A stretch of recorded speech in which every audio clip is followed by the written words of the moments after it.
everybody. Good evening and good morning, good afternoon, good wherever you are in the beautiful, beautiful world. Welcome to Aquarius Rising Africa. And as you can tell, I have got my Friday evening with lights dim, candles on. I don't know if you can see my candles on here in the background. We have load shedding. We've got load shedding off the charts right now. And it's, I actually love load shedding, I have to tell you. There are times when I love it.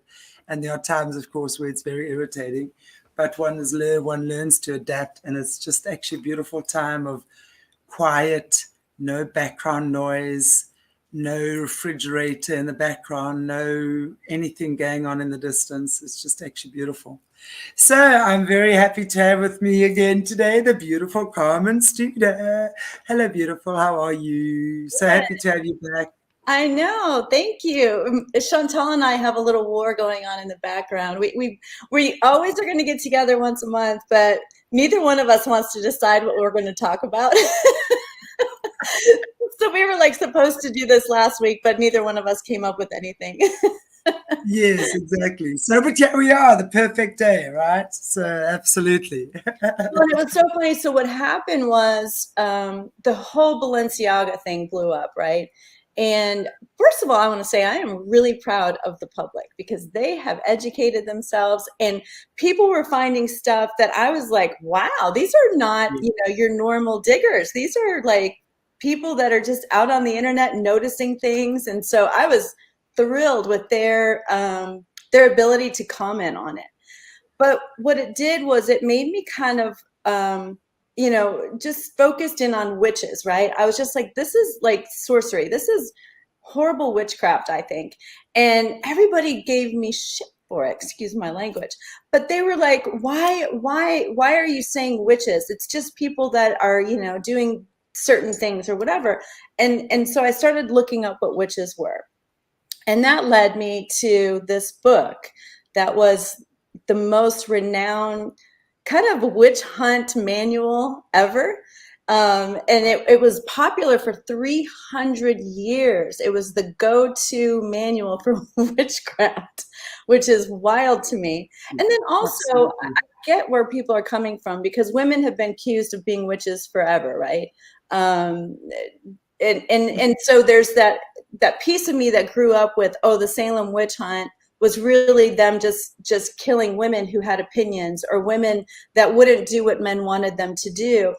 And I'm sure a lot of that went on because just like you see now, they make these rules, but they only use them on the people they don't want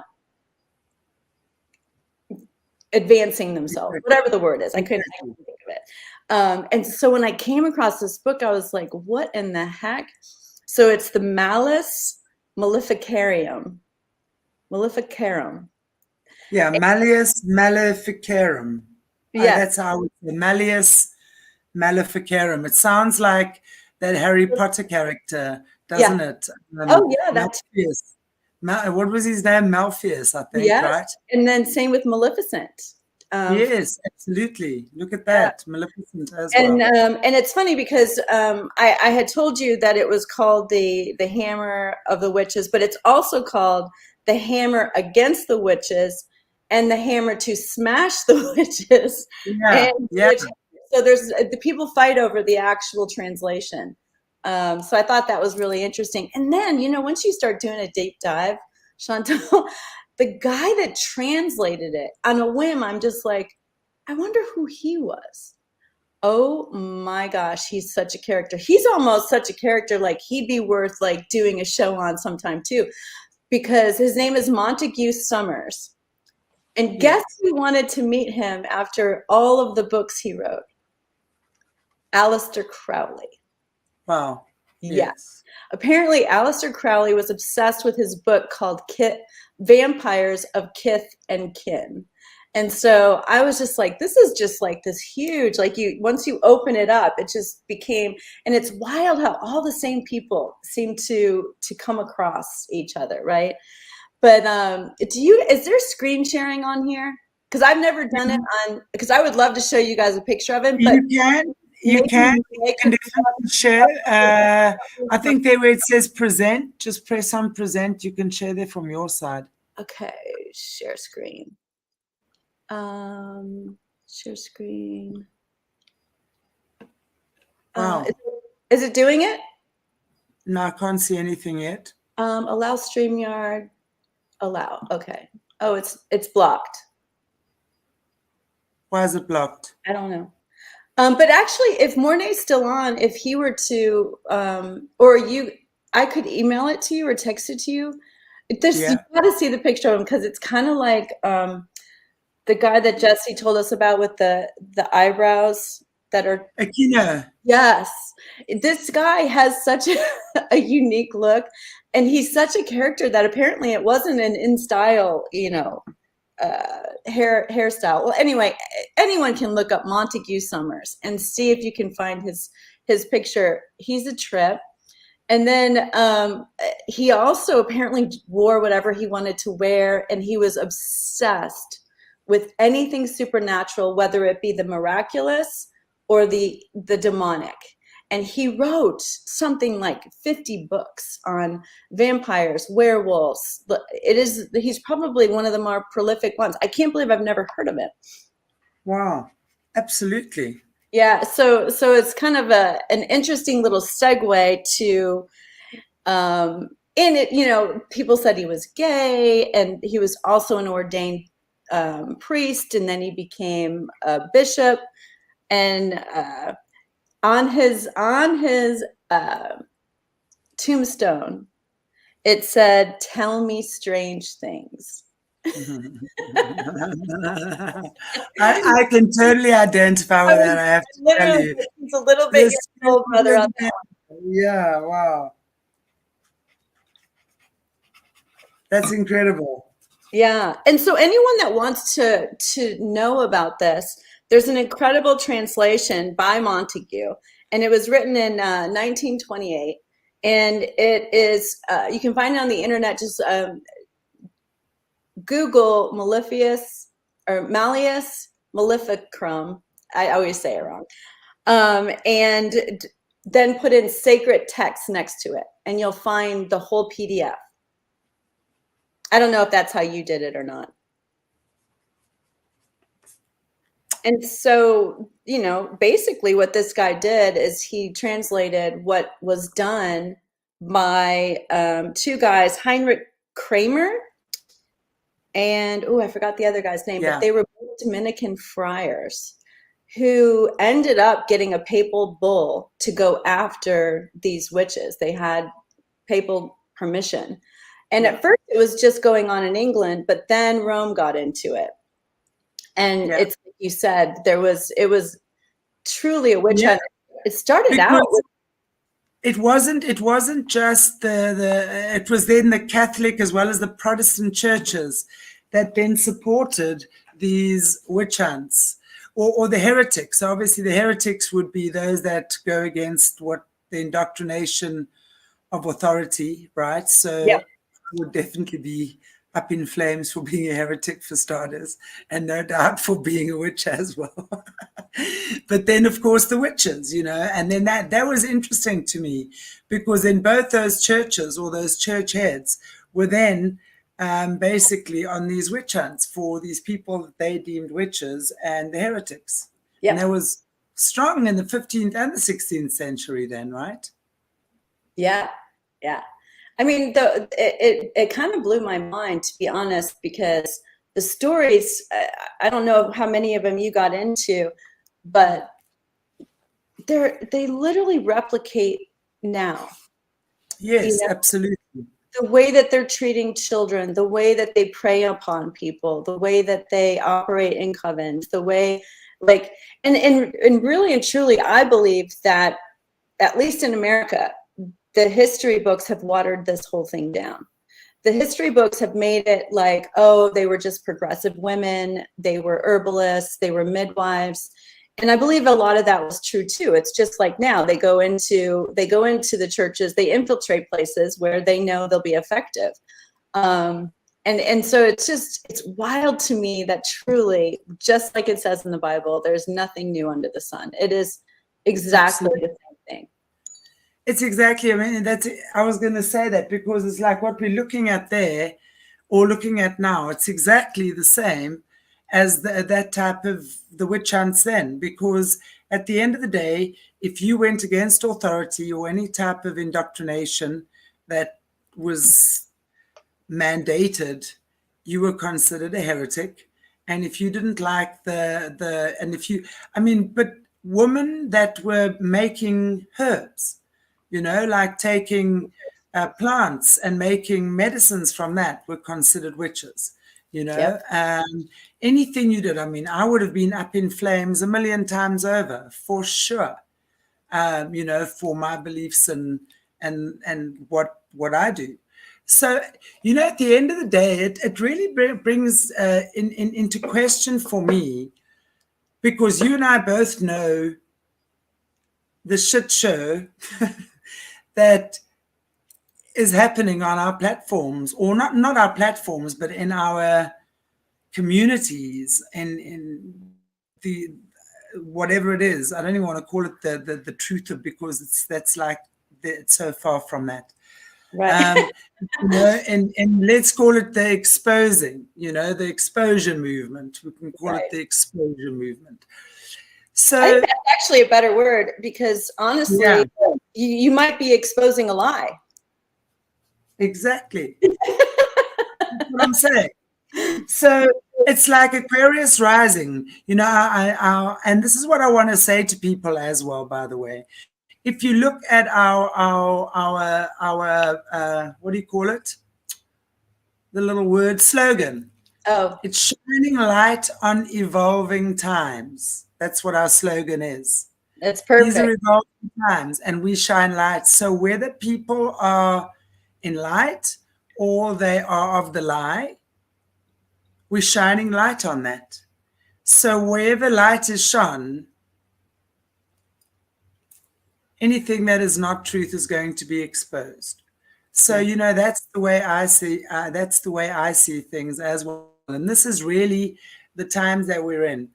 And it brings to question, we've heard so much about these covens and the Illuminati and Hollywood or Hollywood, and all of these things that go on with all these celebrities and politicians and priests and popes and God knows what all else, all involved in this dark cult, which really leads people. I see a craziness that emerges in people, because suddenly, if you are not following that narrative that the church dictates or the Bible dictates, you are considered a witch. Carmen, how many times have you now been considered a witch, been accused of being considered a witch by Christians, right?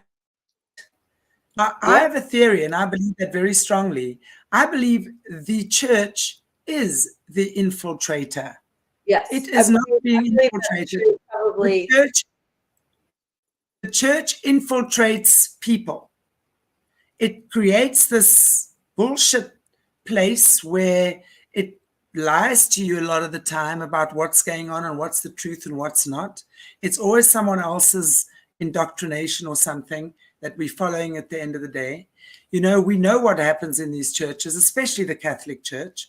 I mean, every survivor that we've worked with, or I've worked with, I can't speak for you, they've had stuff go down in the churches, right? So it's the very churches that are writing the books on nailing the witches. To me, that is a diversion, because if you look at the churches is satanic, the Catholic Church. I mean, it really is. Look at the audition room, okay? So the Catholic as well as the Protestant churches were then supporting the narrative that witches must get hunted and heretics must get killed. So anyone going against authority, because if the witches and the warlocks, because we all know what they were about then, right? This is not new. And the wizards. Exactly. And going against people who are going against their narrative. So in my opinion, that would then mean the people that were working for God.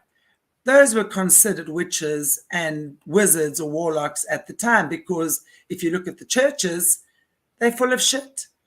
And they've got the most demons embedded in their little pews, the way I see it, right? Yes. And they preyed on people, which is the part that makes me the most frustrated, because they prey on really good people, and really good people are part of churches, you know, and they're devastated. I have several Catholic clients that don't go to church anymore, and they miss it. But they're like, I don't want to go there and be a part of a ritual. You know, I don't know if it's a good one or a bad one, and I don't want to be a part of it.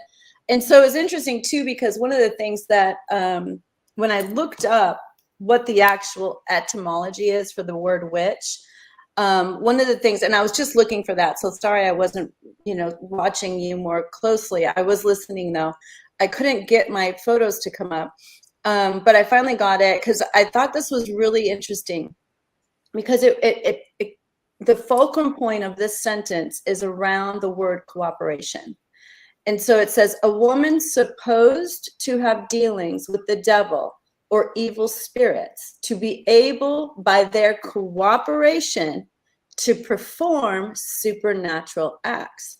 And so really what it is they're being used by the demonic as a vessel, and they're supposedly getting the things that they want, but they're actually destroying their lives. I mean, you just see with these people in Hollywood, so many of them end up, you know, dead. Or can I tell you something? I'm currently listening to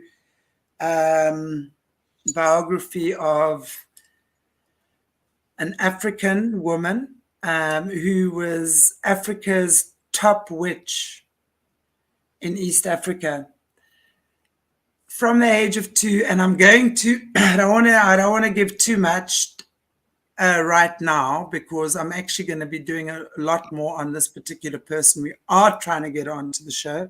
Oh, wow. She's still alive? Yeah. Anyway, she was taken into the dark cult by her grandmother at the age of 2, and she was literally initiated by the angel of death, right? So she was working for the angel of death. Lots of stuff, but one thing that she would say is that she, as a child, she then became, by the age of 10, she was more powerful than her grandmother. So her grandmother was jealous of her. People were coming to see her, because in African culture, you go and see the witch doctors. Oh, yeah. You want to go, yeah, you know, that's what you do. You see the witch doctors. So she was more powerful at the age of 10 than her grandmother. So she would say, and her parents were not aware that she was being taken in, right? But on Sundays, she would go to church. And before, as a child, right, she would leave some of her demons behind in the bathroom, okay? Wow. And she would be sitting in the church pew with those that she could handle. Then the pastor or the priest would be casting out demons in the church. She would be collecting them. This little kid at 10 collecting the demons and these hectic things that have been cast out, right? And then she would intuitively know, and she would see who in the audience, what do you call it, the congregation, was really bad or evil or doing bad things, and then she would then send those demons to those people. So, and then by the time the pastor came back again, all those demons had been redistributed. Crazy. So by the time the pastor had done his job, all those demonic entities had been redistributed into either the same person or someone else in the church. Yeah. And I have known this for a long time, because I'm saying energy can never, ever be created or destroyed, only ever transferred or transformed. So unless you are transforming that energy, in other words, that demonic energy, right? It's going to be transferred elsewhere. And these people know exactly how it works. They know energy. Remember, no one knows God's word and God's work better than Lucifer, right? So Lucifer knows exactly how to make these things work. I will be tuning into that show. How fascinating. And it was really, that was another thing that was interesting here, because they said that the origins of the word witch doctor actually came from the fact that a lot of the more powerful ones were old and they were ugly and they looked like men. So they called them witch doctors. I don't know why. I just think that's so funny. And then there was a couple other things that, and then like one of the biggest differences they said between like a witch and a wizard was that a wizard was more focused on drugs, poison, and charms, where a witch was more focused in on necromancy, not even really knowing that they're doing that, but really communicating with other spirits. More the unseen. So the feminine will connect more with the unseen. I'm hearing you. And because remember, my next question. I was like, I really want to hear your opinion on why across the ages there's been way more female witches than there were wizards or warlocks. Absolutely. And very simple for me with that, because when you're looking at masculine and feminine energy, right? Masculine energy, think about males, okay? And we understand we as women are made up of both masculine and feminine energy. The right side of your body asserts. It's active, so that would be the masculine side, whereas the left side is receptive, the feminine. So it's more subtle. It forms the background, right, of what's happening in the physical body. So it's the same thing with men. Men would, that's why you say more charms. So they would be working with charms, sort of stuff like that, you know, on that level. So that limits them as well. But they'll be very, very good because they're coming from an intellectual place. So if they can, like, they will do it almost like geometrically. They would focus their energy, if that makes sense. You're almost like geometric in a very masculine, structured way. Right. Feminine energy, and that of course is limited. Think about a mug, which forms a structure, and you put water or tea or coffee in it, which is the feminine energy. Smash that mug, there'll be shards, but the water or the liquid just goes on and it has no end. Now think about that in its feminine form. Feminine energy in its negative polarity, because it's the water energy, it knows no limits. It knows no boundaries. Now think of what that is in its negative form. It's a swamp. It's slime. It's sludge. Think about what lives in a swamp and a slime and a sludge. It's dark. It's murky. It's bleh. Think about that. So it's scary. It's the unseen. It's the shadow self. It's all of these things. You never know what that woman is going to hit you with next. That's why men are predominant, or that men are generally scared of women, because women have the ability to know things, to feel things, to sense things. We can generally have that intuition. Women have intuition. Yeah. And in its positive polarity, that is a beautiful thing, because that's tuning into God's voice. But in its negative polarity, remember, it's literally tuning into the satanic voice, okay? And you're tuning into the collective feminine pain body. Think about women that have been suppressed, hurt, murdered, disrespected, raped, over the eons. Think about what that could be energetically. And that's another thing this girl says. She was taken into the satanic, the world, into hell, basically. And there was a pool of blood, and the blood was talking to her. It's the first time she understood blood is alive, because all the pain, all the suffering from all the sacrifices, all of the stuff that these guys do goes into a big fat pool. And these guys literally feed off it. So that's what I'm saying. And this I understood a long time ago. It was very interesting that she said that, and I've never heard anyone else say that before. So that collective feminine pain body, and especially, guys, in times of menstruation, right? You got to know when menstruation time comes, your energies are heightened. And many a time we want to kill the men in our lives, the poor things. I mean, those poor husbands or whatever they are, just get whacked by the woman tongue lashing. That's what I'm saying. So that is also the time of your greatest power, when you most intuitively connected to yourself and that. So that's what these guys draw on.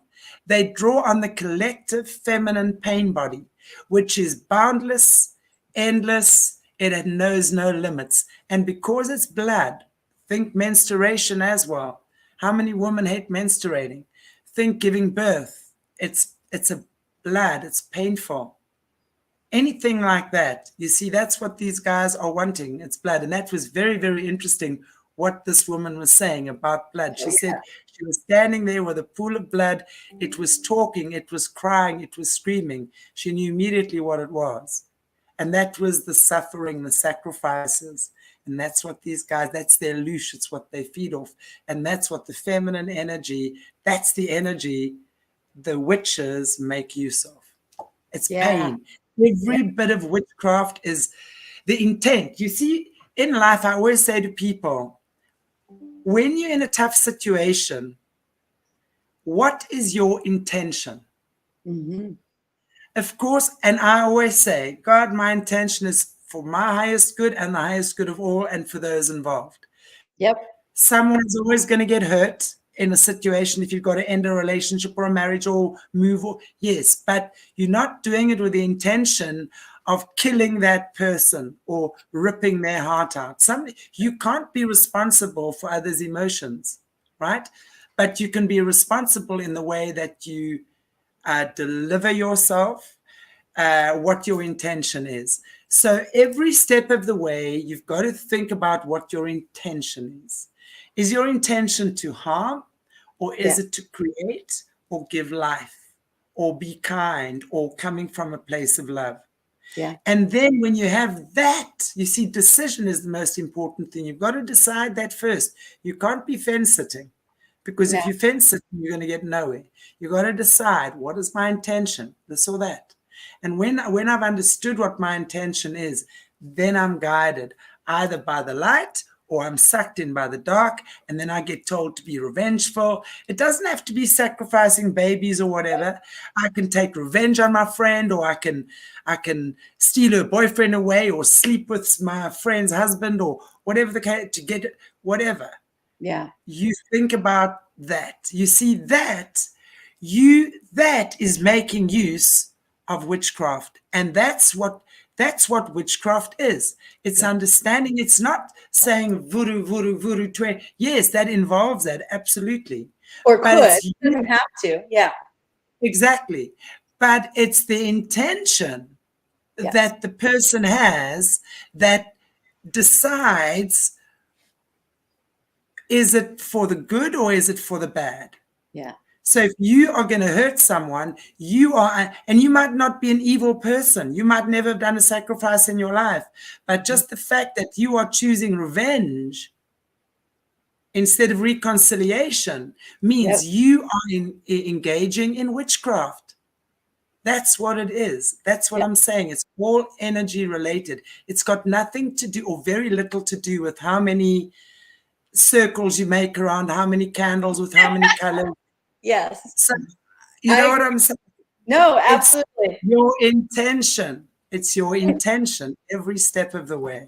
My daughter and I talked about this because we started Let Me Ask My Mom Up again. And she was saying there's this thing called like TikTok witches or something like that.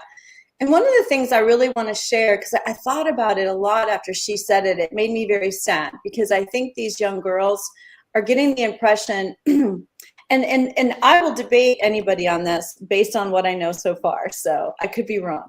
But when somebody says, I'm a white witch, not a black witch, or I do white witchcraft, not black witchcraft, I would challenge them to understand what witchcraft means, because it is exactly what you said. So I wouldn't have thought to say the things that you said. I think of it more as, I think women are definitely more spiritual, but I also think because we have children, we like to control things. We get used to controlling. We don't let God control. And I think we get caught in trying to make things happen. Yeah. And so it's easy for us to manipulate. Yeah. And so in the book, the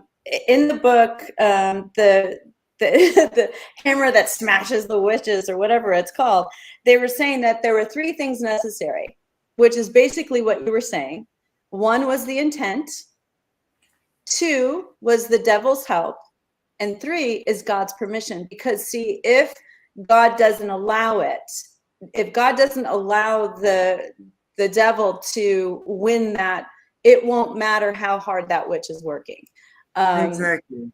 And so I think that's an important thing to remember, especially for people who periodically get fearful of these things, whether it's, you know, the basic demonic in our world or whatever it is. We ultimately have the ability to hold that beautiful faith in our heart and to long for purity and good things, and not be in alignment with either intent or permission from God.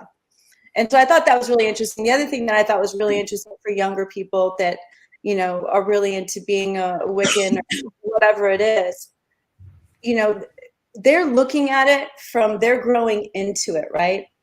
So they don't see what's happening at the top. It's kind of like the Mason's triangle, right? And so when they're coming up, they're just learning, you can do this, you can put a spell on your boyfriend, you can do that. And they're thinking, wow, I can control my life because my life is a mess and I want to figure it out.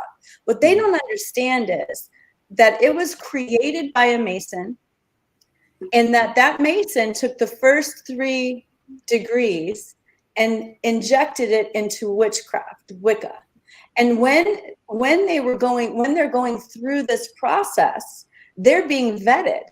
So the first thing that they're being vetted on is, how comfortable are they with nakedness?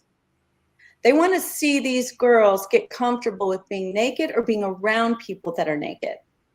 The second thing that they want to do is they want to make them comfortable with bloodletting. So there'll be small cuts, you know, things like this, because they want them to think that that's where the power comes from, right? So these are these innocent people that are caught up in something bad because they had bad intent, the devil's helping them, and God allowed it for whatever reason. And so they don't understand that the next thing they're going to have to do is sacrifice an animal. And apparently that's where a lot of people bug out. So, which is good, right? That means that people have enough wherewithal that they won't kill an animal, right? And that's the biggest one. And once they do that, that's when they start getting into the whole blackmail and all that kind of stuff. Yeah, but I really want girls to understand that there's something, it's like a recruitment. It's like somebody that's in high school looking down on an elementary school trying to figure out who the best people are. They're going to have an advantage over the kindergarten peers, right? They won't know who their best peers are or who has the most to offer in high school. And so I feel like people should understand that, especially younger kids. I'm so with you on that. I'm so with you on that. And really, you know, at the end of the day, for me, it all boils down to fear. The only reason that someone will want to put a spell on her boyfriend is because she fears losing him. Now, why did she fear losing him? Because something in her feels she's not good enough to keep him. Right. Okay. Now, all of us go through, I mean, I can tell you about traumatic. Or she might be good enough, but he might not be good enough. That's my point. He's afraid, yeah. That's exactly. But at that stage, you know, when you're 12 or 14 or whatever and going through these things, you know, your kind of character has been developed somewhat already, which is why it's so important for us from the get-go, from the beginning, to instill healthy confidence within our children. Because when our children realize that they don't need to put a spell on anyone. Right. Everyone is beautiful.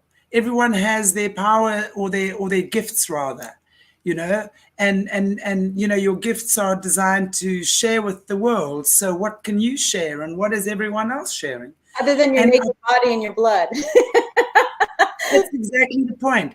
But they completely use, and that's why the whole thing is to get the kids away from the families.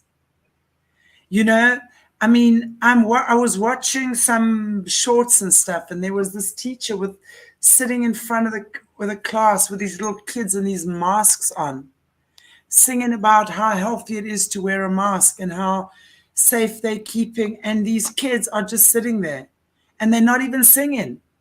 You know what I'm saying? And it's like, that is child abuse. You are completely abusing that child into believing such nonsense, that they don't have the power to have a healthy body.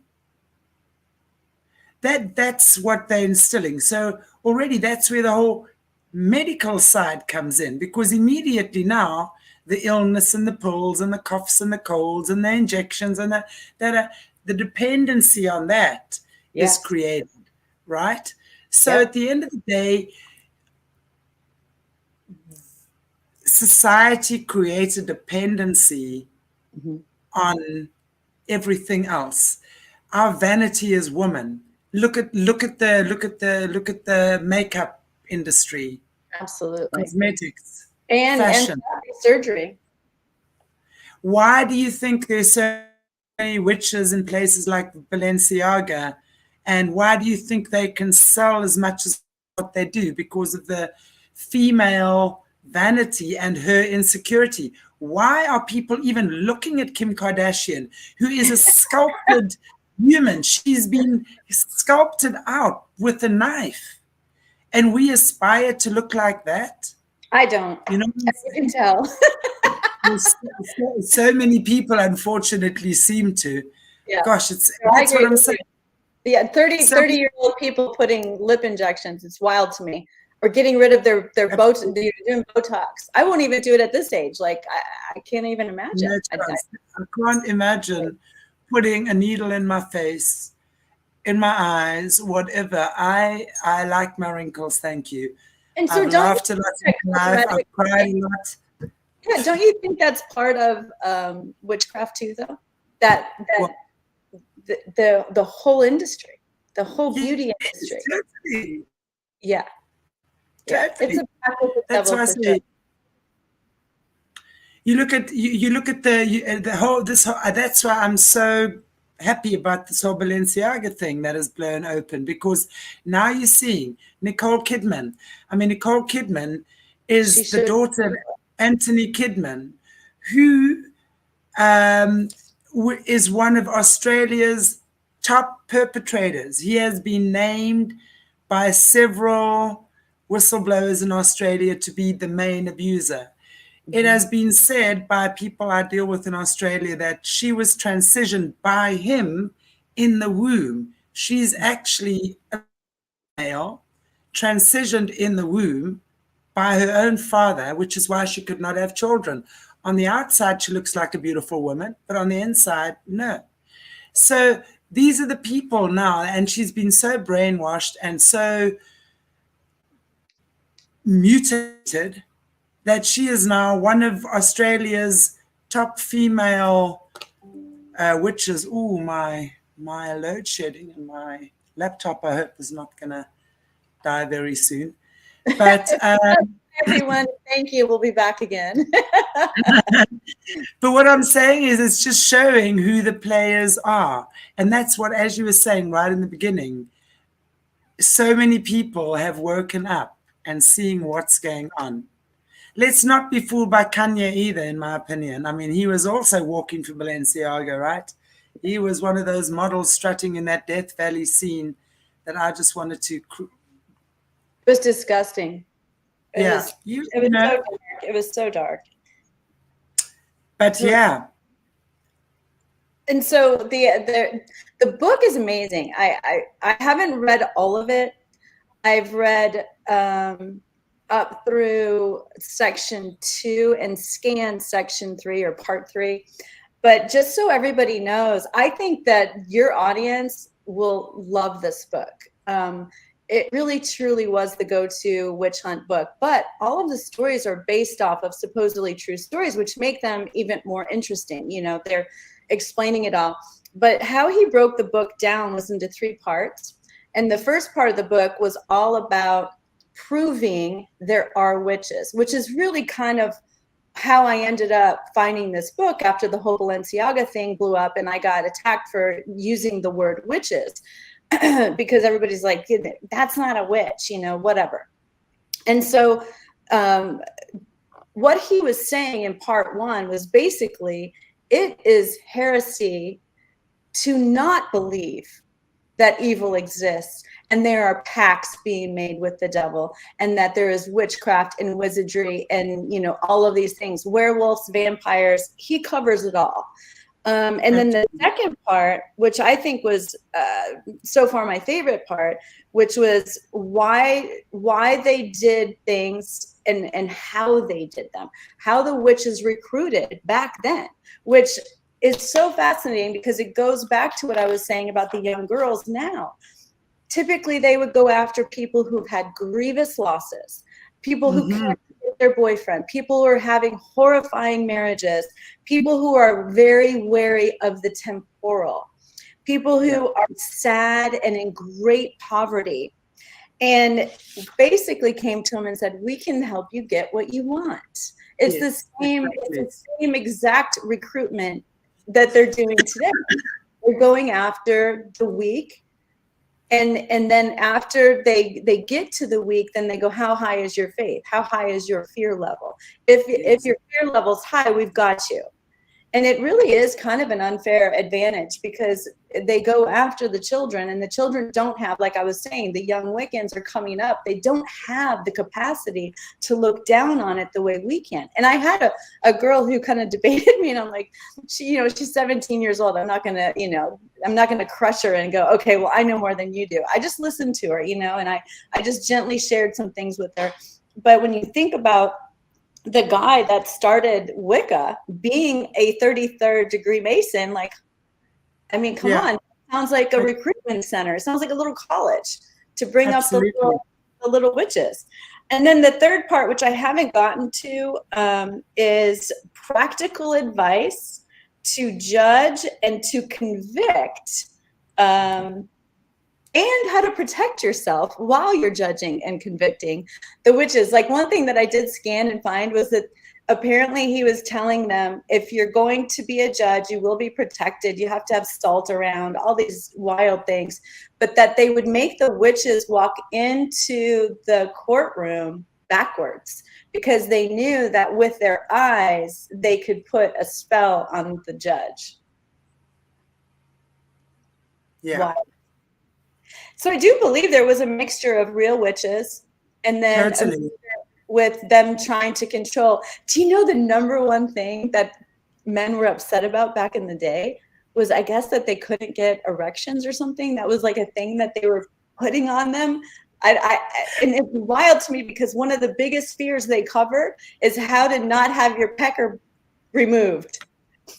Well, no, it disappeared if they cut them off. Like, there was apparently a lot of the spiritual Joanna Babbitt or whatever her name is. Bobbits.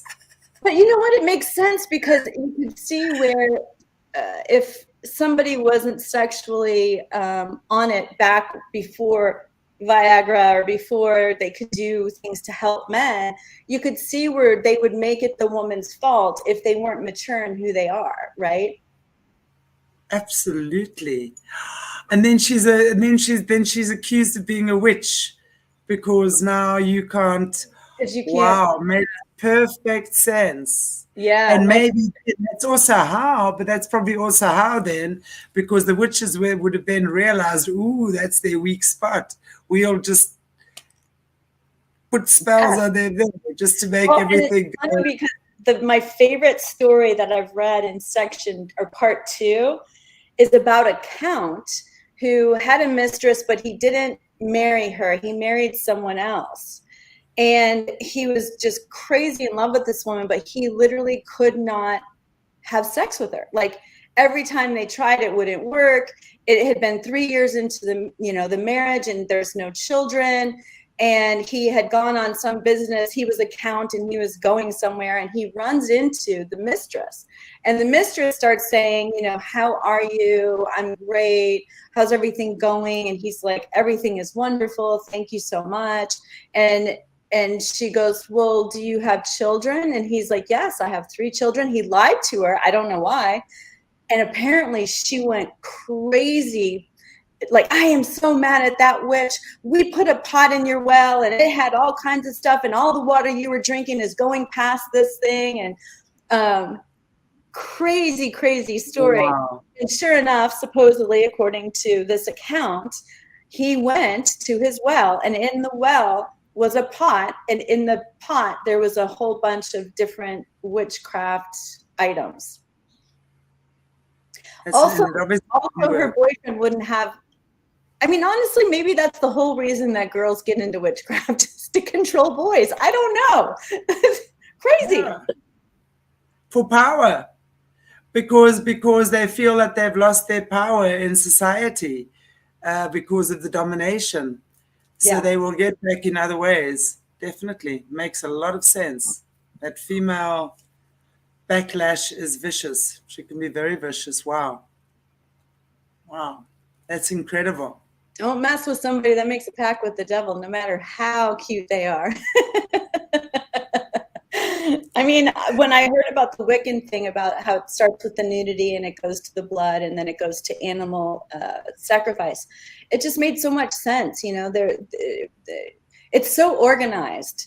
Satan he doesn't pull any punches, man. He's gonna get you, even if it just takes a little tiny, little bit. But anyway, I think that your people will love this. I think it's fascinating. I also think Can you put it in the link in the chat, or do you have the link there? Can you put it in the chat? Yes, I have the link. Can I put it in the chat? Yeah, I'll do that. It's easy to find if you Google it, but I'll pull it up while you chat, share an opinion about. Oh, that was the other thing too, when they were talking about how werewolves in particular. So God created man. So Satan took a man and made it an animal. And I thought that was really interesting because it's about mocking God. And the same makes perfect sense. Wow. And the vampire is the same thing, mocking God again. Now this time, God, Jesus was a man and he died, and the vampire is taking a dead person and making them a man. Wow. Yeah, it's really cool. Okay, listen, my battery's gonna die any minute now. So if I do, then you just need to end off. Okay. So I've been appreciating, guys, and yeah, what can I say? That's okay. It's perfect. It's perfect. We almost made it an hour. Yeah. Sacred. Let me see if I can really. You know what? Even if you go down, I can go into. I've almost got it pulled up. I can go into the chat and put the. Yeah. Cool. Yep, I just found it. So I've got it. Makes sense, though, right? And then, of course, that's what they would use. Then was they'd use that satanic creation to fill and use that for their demonic activities. Yeah. It is interesting though, because even it seems as though all of the people who get involved with researching it to this deep of a level kind of fall off the edge. Like this guy, Montague Summers, it's all he could do. He was so obsessed with it. Nobody ever said he was a bad guy. There was eccentric was the main thing. But it is something to be, to balance your research of this darkness with a lot of light and good and charity and love and don't get too out of balance with it. Cause I know how easy it is it's kind of like his tombstone where it said, tell me strange things. Strange things are interesting to listen to. Very, very interesting. It's, I love to educate myself. I love to be open-minded. I love to hear what people have to say. I love to See, yeah, I mean, this is very, very interesting. I had no idea about No, isn't this. it crazy? So I'm going to definitely go be researching that more. Yeah, I and mean, I it's mean, very, very honestly, if I go back, I'll just keep like chatting unless you go down. But like some of these things in part two are just wild. Um, on the manner by which they change men and shape into beasts, how devils may enter the human body and the head without doing any harm at all. The method by which devils, through the operations of witches, sometimes actually can possess men. The method by which they can inflict all sorts of infirmity, general ills, and even graver kind. So I do believe that when you look at all of the SRA victims and how so many of them have thyroid issues or cancer or whatever, it is kind of an interesting thought, you know, what kinds of things have been put on them. How witches, midwives commit horrid crimes and sometimes kill children. How witches injure cattle, which is interesting too. Why would they be after cattle? I don't know. cattle are often considered in Africa, especially because they're sacred, because they bring milk, and they feed the world, Got basically. it. Got it. Yeah, yeah, yeah. Remedies prescribed for those who are bewitched and inflamed with inordinate love or extraordinary hatred. Remedies prescribed for those who have who by prestidigitative art have lost their virile members. I think that's the penis part. um, Prescribed remedies for those who are obsessed with owing some spell. Prescribed remedies for wit, lawful exorcisms, all sorts of infirmities due to witchcraft, the method for exorcising. Remedies prescribed against hailstorms and for animals that are bewitched. Certain remedies prescribed for those against dark and horrid harms which the devils may afflict upon men. So that's that whole part two. And I haven't gotten to part three yet, but that's the part where they basically tell you how to tear a witch apart. You know, I mean, this guy was brutal. The guy that wrote this book, he was literally after witch killing. He wanted to extract as much information out of them through torture and then kill them permanently. Like, And he calls himself a man of God. Absolutely. The papal bull gave him permission. You see, and they all did this in the name of the Bible, right? Yeah, and it's kind of an interesting thing because you do wonder at what point somebody becomes a reprobate, but how can anyone know that? How can anyone know that somebody's mind is so gone that it's Satan's forever? I don't know. I don't have that answer.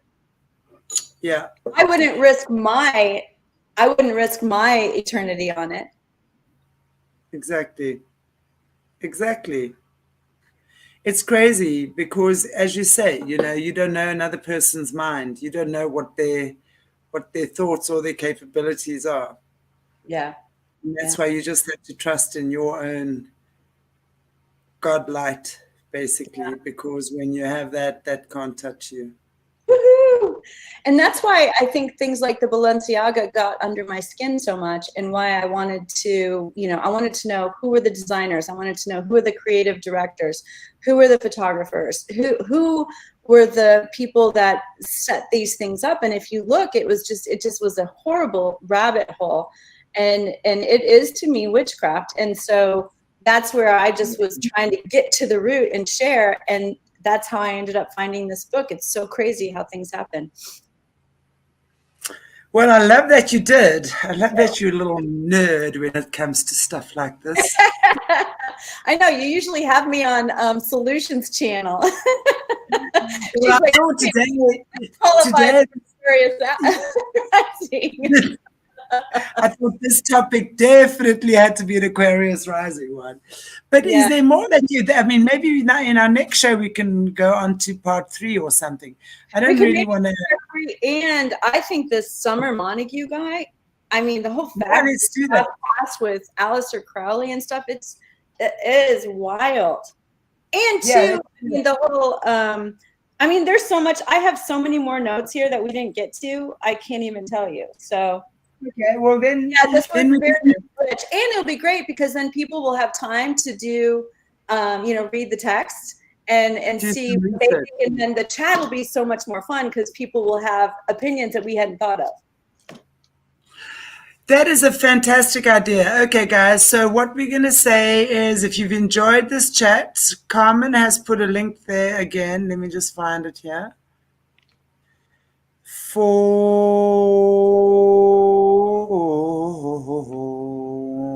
Okay, there we go. The sacred text is that the Malleus Maleficarum, right? You say it so much better than me. Maleficarium. Oh, I said it. Malleus Maleficarium. And we're going to spend the first 5 minutes, everybody practicing how to say it. Okay, that's the Malleus Maleficarum. Oh, she just went dead. So I'm assuming I'm going dead too. So goodbye, everybody. I can't get my, oh, there it goes.